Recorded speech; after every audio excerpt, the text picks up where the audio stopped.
ಯೇಸುವನ್ನೇ ನಿನ್ ಪಾಪಕ್ಕಾಗಿ ಪ್ರಾಣದಿ ಅರ್ಪಿಸಿದನು. ಪಾತಾಳಕ್ಕಿಳಿದರೆ ಬರಲಾರಿರಿ ಎಂದು ಬದುಕಿದ್ದಾಗಲೇ ತಿಳಿಬೇಕೆಂದು ತನ್ನದೆಲ್ಲವನ್ನು ಕೊಟ್ಟ ದೇವರು ನಿನ್ನ ನಂಬಿಕೆಗಾಗಿ ಕಾದು ನೋಡಿದನು. ಎಂದಾದರೂ ಬಂದು ನೀ ಸೇರೆಯ, ಆ ದೇವರು ಯಾರೆಂದು ತಿಳಿಯೇಯ. ಮರಣಿಸಿ ಲೋಕವ ಬಿಟ್ಟೋಗೆಯ, ತಂದೆಯ ನೋಡಿ ಸಂಭ್ರಮಿಸೆಯ.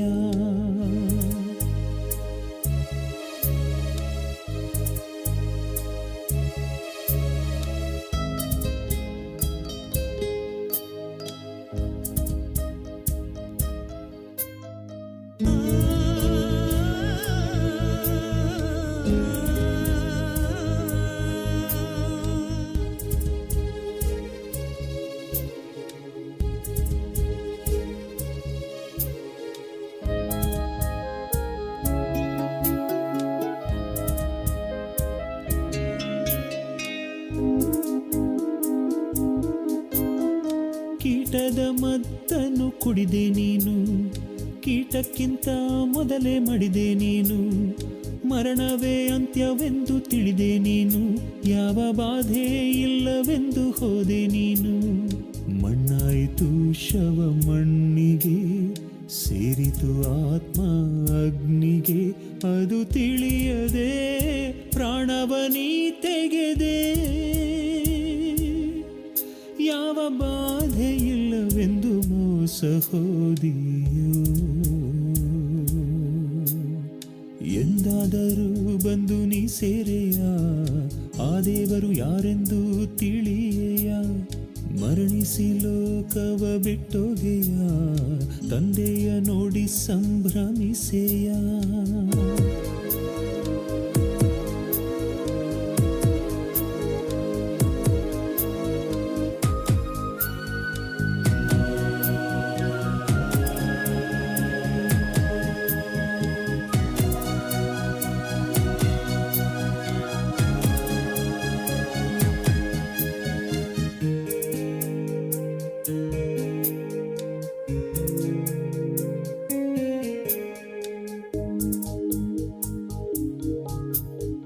ತಂದೆ ತಾಯಿಯನ್ನು ಗುರ್ತಿಸಿದೆ, ನಿನ್ನ ಹೆತ್ತವರ್ಯಾರೆಂದು ಹೇಳಿದೆ. ಹೆಂಡತಿ ಮಕ್ಕಳಿಗಾಗಿ ಬದುಕಿದೆ, ಅವರೇ ಸ್ವಂತವೆಂದು ನೀ ನಂಬಿದೆ. ಹೆತ್ತದ್ದು ನಿನ್ನನು ದೇವರೇ, ಆ ತಾಯಿಯ ನೀಡಿದ್ದು ದೇವರೇ. ಇದು ತಿಳಿಯದೆ ನೀ ಮರೆತೆ ದೇವರನ್ನೇ, ಆ ದೇವರೇ ಇಲ್ಲ ಎಂದು ಬದುಕಿರುವೆ. ಎಂದಾದರೂ ಬಂದು ನೀ ಸೇರೆಯ, ಆ ದೇವರು ಯಾರೆಂದು ತಿಳಿಯೇಯ.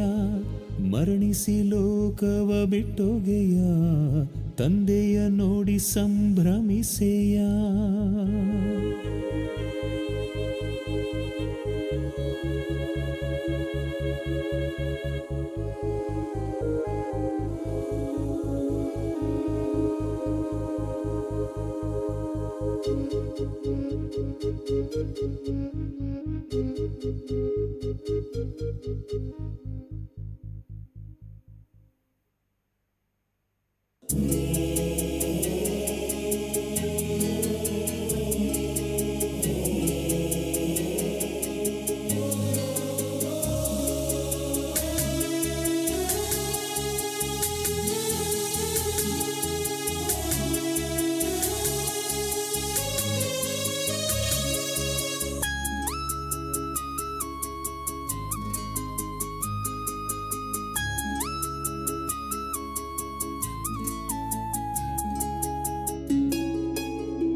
ಏನಿದು ನಿನ್ನ ಜೀವಿತ,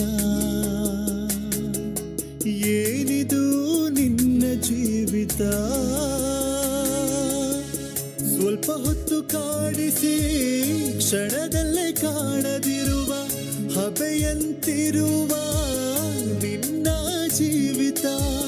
ಸ್ವಲ್ಪ ಹೊತ್ತು ಕಾಡಿಸಿ ಆಮೇಲೆ ಕಾಣದಿರುವ ಹಬೆಯಂತಿರುವ ನಿನ್ನ ಜೀವಿತ. ಏನಿದು ನಿನ್ನ ಜೀವಿತ, ಏನಿದು ನಿನ್ನ ಜೀವಿತ.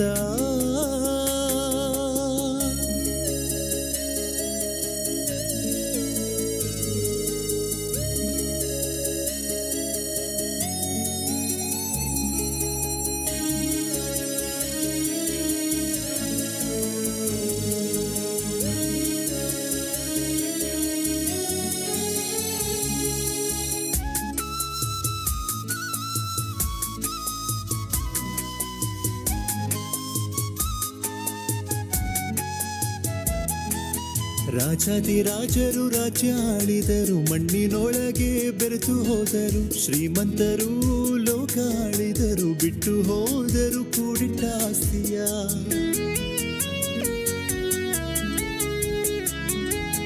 ರಾಜಾದಿರಾಜರು ರಾಜ್ಯ ಆಳಿದರು, ಮಣ್ಣಿನೊಳಗೆ ಬೆರೆತು ಹೋದರು. ಶ್ರೀಮಂತರು ಲೋಕ ಆಳಿದರು, ಬಿಟ್ಟು ಹೋದರು ಕೂಡಿಟ್ಟ ಆಸ್ತಿಯ. ಮರಣ ಮನುಷ್ಯರಿಗೆ ಮುಕ್ತವೂ ಅಲ್ಲ, ಆತ್ಮಕ್ಕೆ ಮರಣವು ಎಂದಿಗೂ ಇಲ್ಲ.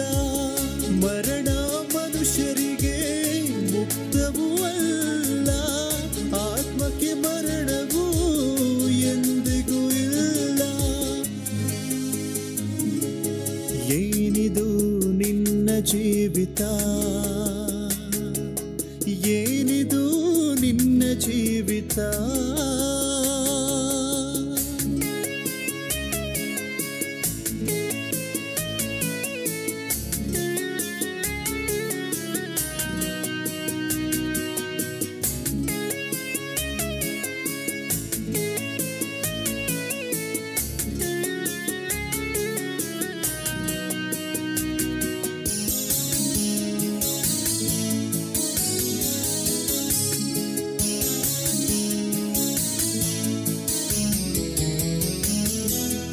ಇದ್ದ ಸ್ಥಿತಿಯಲ್ಲಿ ನಿನ್ ಪ್ರಾಣ ಹೋದರೆ ಹೆಂಡತಿ ಮಕ್ಕಳನ್ನ ಬಿಟ್ಟು ಹೋಗಬೇಕು. ಹೋಗಿರುವಾಗ ನೀನು ಸ್ವರ್ಗ ಸೇರ್ಬೇಕಾದ್ರೆ ಯೇಸು ಕ್ರಿಸ್ತನ ಅಂಗೀಕರಿಸಬೇಕು.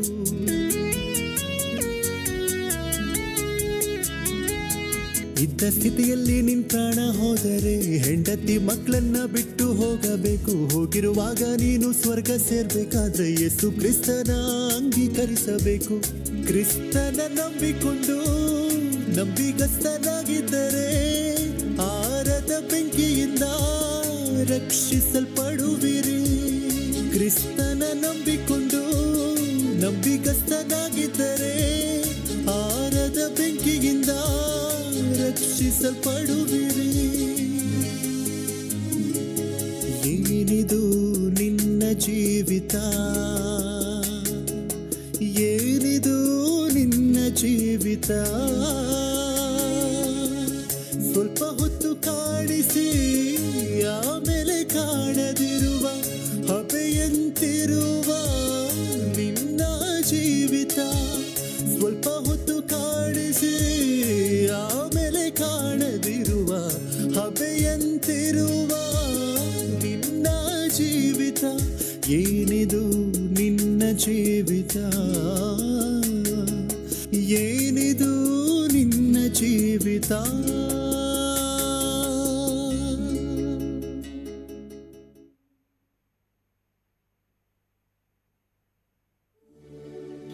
ಏನು ಕೋರುವನು ಆ ದೇವರೇ ಆಗಲಿ, ನೀನು ನಂಬೆನೆಂದರೆ ಕಣ್ಣೀರೇ ಆತನಿಗೆ.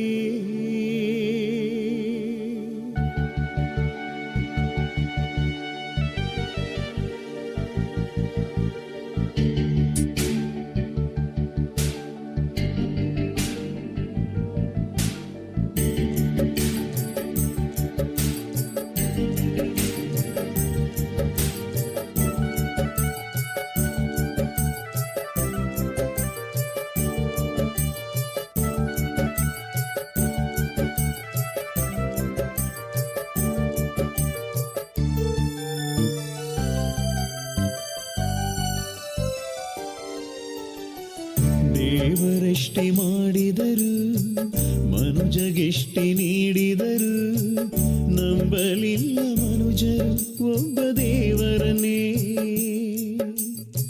ಸೃಷ್ಟಿಯನ್ನು ನೋಡಿದರು ಮಾಡಿದ್ದಾತನಾಗಿರಲು ನಂಬಿಕೆಯೇ ಇಲ್ಲ ತನ್ನ ಮಕ್ಕಳಲ್ಲಿ.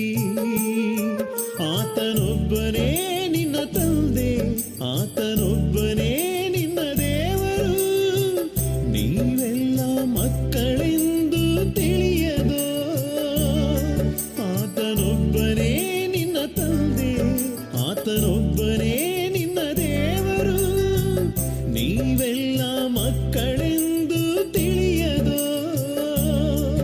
ಆ ದೇವರನೇ ಅಳಿಸುತ್ತೀರಿ ನಂಬದೆ, ಸೈತಾನನ ಮಾಯೆಗೆ ಬಿದ್ದಿರಿ ಅದು ತಿಳಿಯದೆ.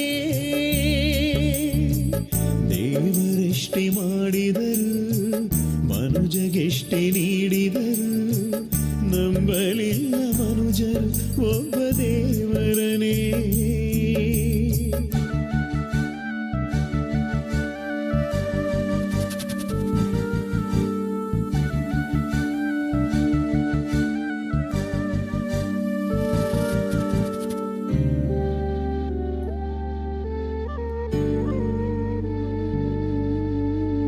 ಸೃಷ್ಟಿಯನ್ನು ಮಾಡಿ ಹಸಿವನೆಲ್ಲ ತೀರಿಸಿ ಮೊದಲ ಮಾನವನಿಗೆ ಕೊಟ್ಟವರ್ಯಾರು?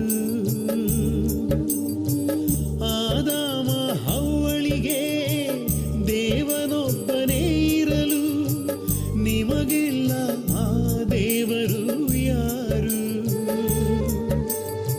ಸೃಷ್ಟಿಯನ್ನು ಮಾಡಿ ಹಸಿವನೆಲ್ಲ ತೀರಿಸಿ ಮೊದಲ ಮಾನವನಿಗೆ ಕೊಟ್ಟವರ್ಯಾರು? ಆದಾಮ ಹವ್ವಳಿಗೆ ದೇವನೊಬ್ಬನೇ ಇರಲು ನಿಮಗೆಲ್ಲ ಆ ದೇವರು ಯಾರು? ಒಬ್ಬ ದೇವರೇ ಸರ್ವರನುಂಟು ಮಾಡಿರಲು ಆದಾಮನಿಂದಲೇ ನೀವೆಲ್ಲರೂ ಬಂದಿರಲು. ಎಲ್ಲರಿಗೂ ಒಬ್ಬ ದೇವರು ಎಂದು ತಿಳಿಯದ, ಒಂದು ಕುಟುಂಬಕ್ಕೆ ಒಬ್ಬನೇ ತಂದೆ ತಿಳಿಯದ. ಪತಿಯೇ ಪ್ರತ್ಯಕ್ಷ ದೈವವೋ, ಸತಿಯರೆಲ್ಲ ದೇವತೆಯರು. ಪತಿಯೇ ಪ್ರತ್ಯಕ್ಷ ದೈವವೋ, ಸತಿಯರೆಲ್ಲ ದೇವತೆಯರು. ನಂಬದಿರುವ ಈ ಮನುಜರಿಗೆ ಸ್ವರ್ಗವ ಕೊಡೋದು ಹೇಗೆ? ದೇವರೆಷ್ಟೇ ಮಾಡಿದರು ಮನುಜಗೆಷ್ಟೇ ನೀಡಿದರು ನಂಬಲಿಲ್ಲ ಮನುಜರು ಒಬ್ಬ ದೇವರನೇ.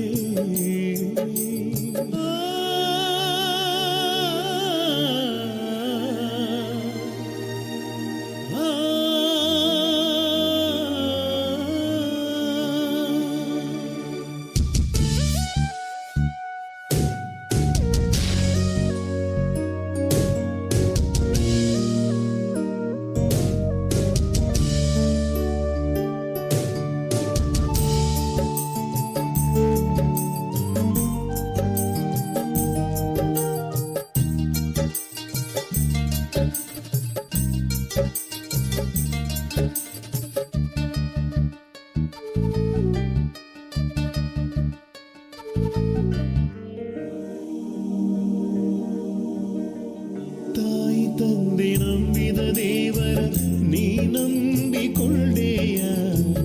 ಆದಾಮ ನಂಬಿದ ದೇವರ ನಂಬಿದೆಯ?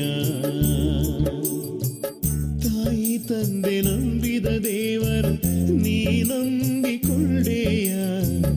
ಆದಾಮ ನಂಬಿದ ದೇವರ ನಂಬಿದೆಯ? ಆದಾಮ ಹವ್ವಳಿಗೆ ದೇವರೇ ಪಿತನಾದರೆ ಆ ದೇವರು ದೇವರೆಂದು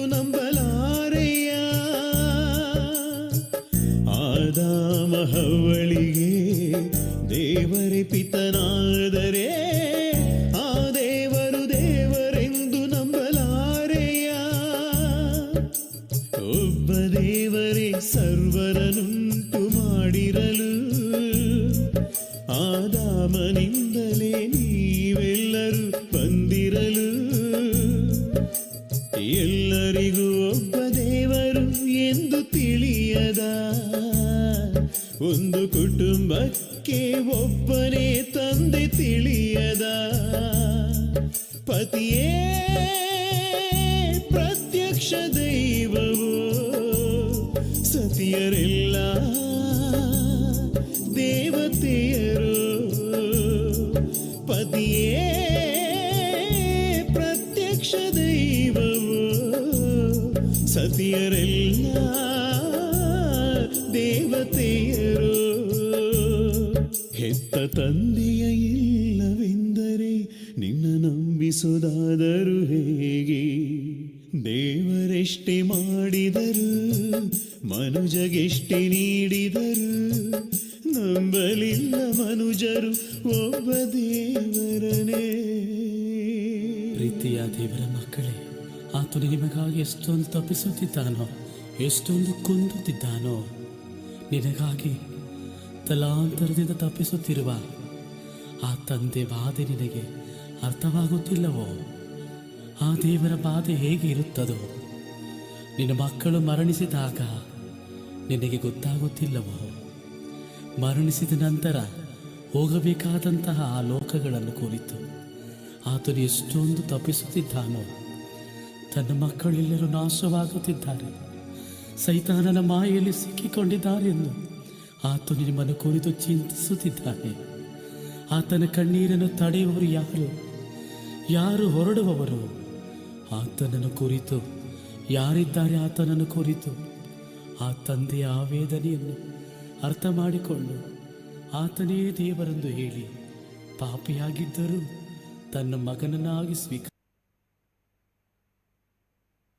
ತಲೆಬಾಗ್ಸರಿ ಪ್ರಾರ್ಥನೆ ಮಾಡಿಕೊಳ್ಳೋಣ. ನಮ್ಮನ್ನು ಬಹಳವಾಗಿ ಪ್ರೀತಿಸುವಂಥ ನಮ್ಮ ತಂದೆಯ ದೇವರೇ, ವಂದನೆಗಳು, ಸ್ತೋತ್ರಗಳು, ಕೃತಜ್ಞತೆಗಳು ತಂದೆ. ನಿಮ್ಮನ್ನು ಕುರಿತು, ನಿಮ್ಮ ಜ್ಞಾನವನ್ನು ಕುರಿತು ಮಾತನಾಡುವಾಗ ಪವಿತ್ರಾತ್ಮರ ಸಹಾಯವನ್ನು ದಯಪಾಲಿಸಿ. ನೇರ ಪ್ರಸಾರದಲ್ಲಿ ಎಷ್ಟು ಮಂದಿ ನಿಮ್ಮ ಮಕ್ಕಳು ವಾಕ್ಯಗಳನ್ನು ವೀಕ್ಷಿಸ್ತಾ ಇದ್ದಾರೋ ಎಲ್ಲರನ್ನು ಆಶೀರ್ವದಿಸಿ. ಯೇಸು ಪವಿತ್ರ ನಾಮದಲ್ಲಿ ಬೇಡ್ತಾ ಇದ್ದೀನಪ್ಪ ತಂದೆಯೇ, ಆಮೆನ್. ಲೋಕರಕ್ಷಕನಾದ ಯೇಸು ಕ್ರಿಸ್ತರ ನಾಮದಲ್ಲಿ ನಿಮ್ಮೆಲ್ಲರಿಗೆ ನನ್ನ ಹೃದಯಪೂರ್ವಕದಿಂದ ವಂದನೆಗಳನ್ನು ತಿಳಿಸ್ತಾ ಇದ್ದೀನಿ. ಇವರೇ ದೇವರು ಎಂದು ಹೇಗೆ ಕಂಡುಹಿಡಿಯುವುದು ಎಂಬ ಅಂಶವನ್ನು ನಿಮ್ಮೊಟ್ಟಿಗೆ ಮಾತನಾಡ್ತಾ ಇದ್ದೀನಿ. ಇವರೇ ದೇವರು ಎಂದು ಹೇಗೆ ಕಂಡುಹಿಡಿಯುವುದು, ದೇವರನ್ನು ಹೇಗೆ ಕಂಡುಕೊಳ್ಳುವುದು. ಪ್ರಿಯರಾದ ದೇವರ ಮಕ್ಕಳಿರ, ದೇವರನ್ನು ಕಂಡುಕೊಳ್ಳಬೇಕು, ದೇವರನ್ನು ಕಂಡುಹಿಡಿಯಬೇಕು. ಹೇಗೆ ಕಂಡುಹಿಡಿಯೋಕ್ಕಾಗುತ್ತೆ ಎಂಬ ಅಂಶ. ಈ ಸಮಾಜದಲ್ಲಿ ಪ್ರಿಯರಾದ ದೇವರ ಮಕ್ಕಳಿರ, ದೇವರನ್ನು ಕುರಿತು ಅನೇಕ ಗೊಂದಲಗಳು ಇವೆ. ದೇವರು ಕಣ್ಣಿಗೆ ಕಾಣದೇ ಇರುವುದರಿಂದ ಅವರು ಹೀಗೆ ಇರ್ತಾರೆ, ಇಂಥ ಕಡೆ ಇರ್ತಾರೆ, ಇಂಥ ಜಾಗದಲ್ಲಿರ್ತಾರೆ, ಅವರ ರೂಪ ಇಲ್ಲಿರ್ಬೋದು, ಅಲ್ಲಿರ್ಬೋದು, ಇಂಥ ಸ್ಥಳದಲ್ಲಿ ಅವರು ಇರ್ಬೋದು ಅಂಥೇಳಿ ಈ ಪ್ರಪಂಚದಲ್ಲಿ ಪರಿಚಯ ಮಾಡಿದ್ದಾರೆ. ದೇವರು ಎಂಬ ಪದಕ್ಕೆ ಅರ್ಥ ತಿಳಿಯದೆ, ದೇವರನ್ನು ಕುರಿತು ಸರಿಯಾದ ರೀತಿಯಲ್ಲಿ ಅರ್ಥ ಮಾಡಿಕೊಳ್ಳದೆ ಈ ಪ್ರಪಂಚ ದೇಶದಲ್ಲಿ ಪರಿಚಯ ಮಾಡಿರುವಂಥದ್ದು ನೋಡುತ್ತೇವೆ. ಗಿಡಗಳನ್ನು ಪರಿಚಯ ಮಾಡಿದ್ದಾರೆ, ಮರಗಳನ್ನು ಪರಿಚಯ ಮಾಡಿದ್ದಾರೆ, ಸರ್ವ ಜೀವರಾಶಿಗಳನ್ನು ಪರಿಚಯ ಮಾಡಿದ್ದಾರೆ. ಈ ಪ್ರಕೃತಿಯಲ್ಲಿ ಪ್ರತಿ ಪದಾರ್ಥವನ್ನು ಪರಿಚಯ ಮಾಡಿದ್ದಾರೆ. ಅಂದರೆ ಗಿಡಗಳು ದೇವರುಗಳು, ಮರಗಳು ದೇವರುಗಳು, ಪದಾರ್ಥಗಳು ದೇವರುಗಳು, ದೇವತೆಗಳು, ವಸ್ತುಗಳು ದೇವರುಗಳು, ದೇವತೆಗಳು ಅಂಥೇಳಿ ಟೋಟಲ್ ಎಷ್ಟು ಜೀವರಾಶಿಗಳಿದೆಯೋ, ಈ ಪದಾರ್ಥಗಳು ಏನೇನಿದೆಯೋ ಎಲ್ಲದರಲ್ಲಿ ಮನೆಯನ್ನು, ಮನೆಯಲ್ಲಿರುವಂಥ ವಸ್ತುಗಳನ್ನು, ಅಂಗಡಿಯನ್ನು, ಅಂಗಡಿಯಲ್ಲಿರುವಂಥ ವಸ್ತುಗಳನ್ನು, ದೇವತೆಗಳು, ದೇವರುಗಳು, ದೇವತೆಗಳು ಅಂತೇಳಿ ಹೀಗೆ ಈ ಪ್ರಪಂಚ ದೇಶದಲ್ಲಿ ಪರಿಚಯ ಮಾಡಿದ್ದಾರೆ. ಆಲ್ಮೋಸ್ಟ್ ಎಲ್ಲರಿಗೂ ಗೊತ್ತಿರುವಂಥ ವಿಷಯ ಇದು.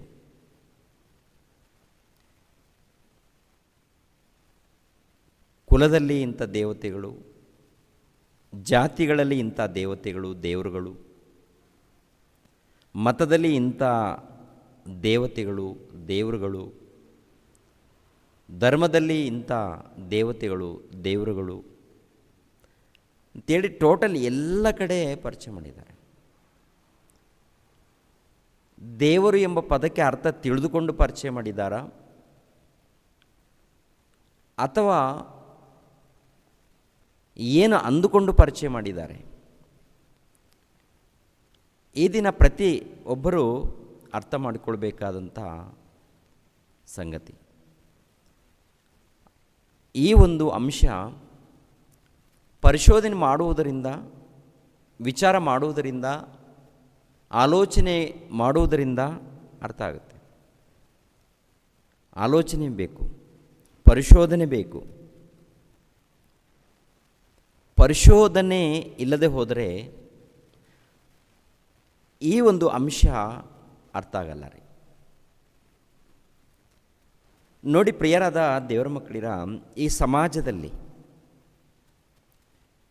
ದೇವರ ಹೆಸರಿನಲ್ಲಿ ಏನೇನು ಪರಿಚಯ ಮಾಡಿದ್ದೀವಿ?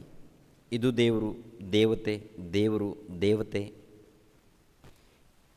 ಇನ್ನು ಕೆಲವರು ಕೆಲಸ, ನಾವು ಮಾಡುವಂಥ ಕೆಲಸ ಇದೆ ನೋಡಿ, ನಾವು ಮಾಡುವಂಥ ಕೆಲಸವೇ ದೇವರು ಅಂತೇಳಿ ಪರಿಚಯ ಮಾಡ್ಕೊಳ್ತಾರೆ.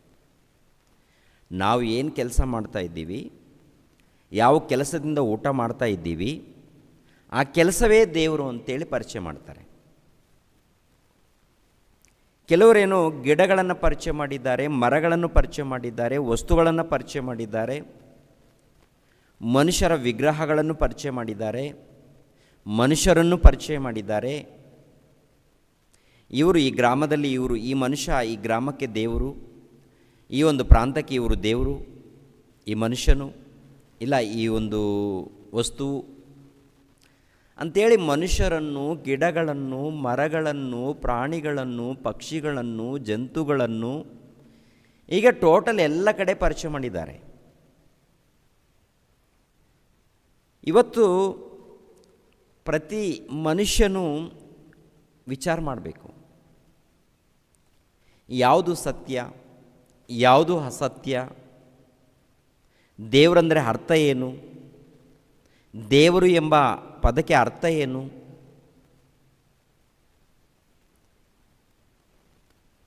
ದೇವರು ಯಾವ ರೀತಿ ಇರ್ತಾರೆ, ಅವರಲ್ಲಿರುವಂಥ ಗುಣಗಳೇನು, ಅವರನ್ನು ಹೇಗೆ ಕಂಡುಹಿಡಿಯೋದು, ಒಂದು ಸಾರಿ ಆಲೋಚನೆ ಮಾಡಿ ತಿಳ್ಕೊಳ್ಬೇಕಾಗತ್ತೆ, ಪರಿಶೋಧನೆ ಮಾಡಬೇಕಾಗುತ್ತೆ. ಈ ಲೋಕದಲ್ಲಿ ಎಲ್ಲವನ್ನು ಕುರಿತು ಪರಿಶೋಧನೆ ಇದೆ. ವಿದ್ಯೆಯನ್ನು, ಉದ್ಯೋಗವನ್ನು, ಸಂಪಾದನೆಯನ್ನು, ಪದಾರ್ಥಗಳನ್ನು ಎಲ್ಲವನ್ನು ಕುರಿತು ಮನುಷ್ಯನು ಪರಿಶೋಧನೆ ಮಾಡ್ತಾ ಇದ್ದಾನೆ. ದೇವರ ವಿಷಯದಲ್ಲಿ ಬಂದಾಗ ಈ ಸಮಾಜ ಈ ದೇವರನ್ನು ನಂಬಿಕೊಂಡಿದೆ, ಅದಕ್ಕೆ ನಾವು ಹಿಂಬಾಲಿಸ್ತಾ ಇದ್ದೀವಿ. ಈ ಸಮಾಜ ಈ ದೇವರನ್ನು ನಂಬಿಕೊಂಡಿದೆ, ಈ ಸಮಾಜದವರು ನಾವು ಅದಕ್ಕೆ ಹೀಗೆ ಹಿಂಬಾಲಿಸ್ತಾ ಇದ್ದೀವಿ. ಅದಕ್ಕೆ ನೋಡಿ ಕ್ರೈಸ್ತರಾದಂಥ ನಾವು ಯೇಸು ಕ್ರಿಸ್ತರು ದೇವರಂತ ಪರಿಚಯ ಮಾಡಿಕೊಳ್ತೀವಿ. ಇನ್ನು ಹಿಂದೂ ಸಹೋದರರು ನೋಡುವಾಗ ಸುಮಾರು 3 ಕೋಟಿ ದೇವತೆಗಳನ್ನು ಪರಿಚಯ ಮಾಡಿಕೊಳ್ತಾರೆ. ಇನ್ನು ಬೇರೆ ಬೇರೆ ಗುಂಪಿನವರು ಮುಸ್ಲಿಮ್ಸ್ ಇದ್ದಾರೆ, ಅವರು ದೇವರನ್ನು ಪರಿಚಯ ಮಾಡಿಕೊಳ್ತಾರೆ. ಇನ್ನು ಜೈನ್ ಮತದವರು ಅವರು ತಮ್ಮ ನಂಬಿಕೆಯನ್ನು ಕುರಿತು ಪರಿಚಯ ಮಾಡಿಕೊಳ್ತಾರೆ. ಇವೆಲ್ಲ ನೋಡುವಾಗ ಈ ಗುಂಪಿಗೆ ಈ ದೇವರು, ಈ ಗುಂಪಿಗೆ ಈ ದೇವರು, ಈ ಗುಂಪಿಗೆ ಈ ದೇವರು, ನಮ್ಮ ಗುಂಪಿಗೆ ಈ ದೇವರು, ಒಂದೊಂದು ಗುಂಪು, ಈ ಗುಂಪಿಗೆ ಈ ದೇವರು, ಅದರ ಮಧ್ಯದಲ್ಲಿ ಕುಲಗಳು, ಜಾತಿಗಳು, ಮತಗಳು ಹುಟ್ಟಿಕೊಂಡಿವೆ. ನಮ್ಮ ಮನುಷ್ಯರ ಮಧ್ಯದಲ್ಲಿ ಹುಟ್ಟಿಕೊಂಡಿರುವಂಥದ್ದು ಪಂಗಡಗಳು, ಗುಂಪುಗಳು, ಜಾತಿಗಳು, ಕುಲಗಳು ಇವೆಲ್ಲ ಕೂಡ ಮನುಷ್ಯರ ಮಧ್ಯದಲ್ಲಿ ಬಂದಿರುವಂಥದ್ದು. ಆದರೆ ದೇವರು ಮಾತ್ರ ಮನುಷ್ಯರ ಮಧ್ಯದಿಂದ ಬಂದವರಲ್ಲ. ಮನುಷ್ಯರ ಮಧ್ಯದಿಂದ ದೇವರು ಬಂದಿಲ್ಲ. ದೇವರ ಮೂಲಕ ಮನುಷ್ಯರು ಬಂದಿದ್ದಾರೆ. ದೇವರ ಮೂಲಕ ಸರ್ವ ಮಾನವರು ಬಂದಿದ್ದಾರೆ. ಮಾನವರ ಮೂಲಕ ದೇವರು ಇಲ್ಲ. ಆದರೆ ಮಾನವರು, ಮನುಷ್ಯರು ದೇವತೆಗಳನ್ನು, ದೇವರುಗಳನ್ನು ತಯಾರು ಮಾಡಿಕೊಳ್ಳುವಂಥದ್ದು, ರೂಪ ಕೊಡುವಂಥದ್ದು ನಡೀತಾ ಇದೆ. ದೇವರಿಗೆ ರೂಪ ಕೊಡುವಂಥದ್ದು, ಅವರೇನು ರೂಪ ಅಂದುಕೊಂಡಿದ್ದಾರೋ ಆ ರೂಪ ಕೊಡ್ತಾರೆ. ಈ ಮನುಷ್ಯನು ಏನು ಅಂದುಕೊಂಡಿದ್ದಾನೋ ಅದು ಆ ರೂಪವನ್ನು ಕೊಡುವಂಥದ್ದು. ಈ ಮನುಷ್ಯನಲ್ಲಿ ಏನು ಚಿತ್ರ ಇದೆಯೋ, ಏನು ಆಲೋಚನೆಗಳಿದೆಯೋ, ಏನು ರೂಪ ಇದೆಯೋ ಅದನ್ನು ರೂಪಿಸುವಂಥದ್ದು. ಈ ಮಾನವ ಸಮಾಜದಲ್ಲಿ ನಾವು ನೋಡ್ತಾ ಇದ್ದೀವಿ. ಆದರೆ ಪ್ರಿಯರ ದೇವರ ಮಕ್ಕಳಿರ, ನಿಜವಾದ ದೇವರನ್ನು ಕಂಡುಕೊಳ್ಳುವಂಥದ್ದು, ನಿಜವಾದ ದೇವರು ಎಂಬ ಪದಕ್ಕರ್ಥ, ದೇವರು ಎಂಬ ಪದಕ್ಕರ್ಥ ಸೃಷ್ಟಿಕರ್ತನು. ದೇವರು ಸೃಷ್ಟಿಕರ್ತನು ಅಂತ, ಸೃಷ್ಟಿಯನ್ನು ನಡೆಸುವಂಥ ಮಹಾಶಕ್ತನು ಅಂತ. ಈ ಸಮಾಜದಲ್ಲಿ ದೇವರನ್ನು ಕುರಿತು ಅನೇಕ ಅಭಿಪ್ರಾಯಗಳು. ಇನ್ನು ಕೆಲವರು ದೇವರು ಬೆಳಕಾಗಿದ್ದಾರೆ ಅಂತ ಹೇಳ್ಕೊಳ್ತಾರೆ.